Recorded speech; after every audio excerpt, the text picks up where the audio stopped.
Hello friends, வணக்கம். நான் உங்கள் லோகேஸ்வரி சிம்பு பேசுகிறேன்.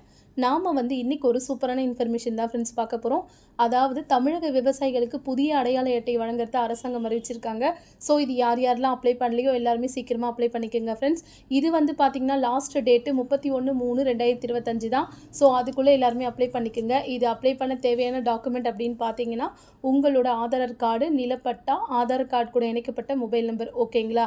இது எல்லாமே எடுத்துகிட்டு போய் நீங்கள் அப்ளை பண்ணிக்கோங்க ஃப்ரெண்ட்ஸ். இது நீங்கள் இந்த கார்டு அப்ளை பண்ணிக்கிட்டிங்கன்னா மட்டும்தான் உங்களுக்கு பிஎம் கிசானில் வர உதவித்தொகை ப்ளஸ் பயிர் காப்பீடு இந்த மாதிரி எல்லாமே நீங்கள் ஈஸியாக உங்களுக்கு கிடைக்கும். ஸோ நீங்கள் யார் யாரெல்லாம் அப்ளை பண்ணலையோ எல்லாரும் அப்ளை பண்ணிக்கோங்க. இது பார்த்தீங்கன்னா நீங்கள் பொது சேவை மையத்தில் மட்டும்தான் அப்ளை பண்ண முடியும், வேறு எங்கேயும் அப்ளை பண்ண முடியாது. ஸோ உங்கள் ஊர்கிட்ட இருக்க பொது சேவை மையத்தை அணுகி நீங்கள் ஈஸியாக அப்ளை பண்ணிக்கோங்க ஃப்ரெண்ட்ஸ். நெக்ஸ்ட் வீடியோவில் இது எப்படி அப்ளை பண்ணலான்ற டீட்டெயில்ஸோடு நான் வரேன். Okay friends, thank you. என்னோட சேனலுக்கு சப்ஸ்கிரைப் பண்ணாதவங்க சப்ஸ்கிரைப் பண்ணிக்கோங்க. தேங்க்யூ.